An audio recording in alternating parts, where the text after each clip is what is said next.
最後の組ですね。6歳以下クラスが7歳以下クラスの予選第3ヒートをいってみましょう。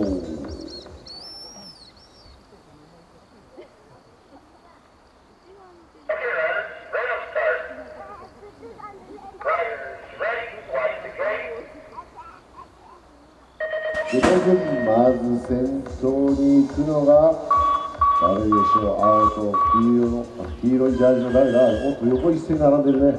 どっちだどっちだ。第1バーム突入していく。先頭は月券ナンバーなんだろうあれは。いっちゃんこいで F か。こいでよ渡辺一郎 W の川瀬宏斗、そしてゼッケナンバー9坂本涼介、いっちゃんこいでゼッケナンバー P の高岡空の順ですね。そしてレースの方は第3ストレート。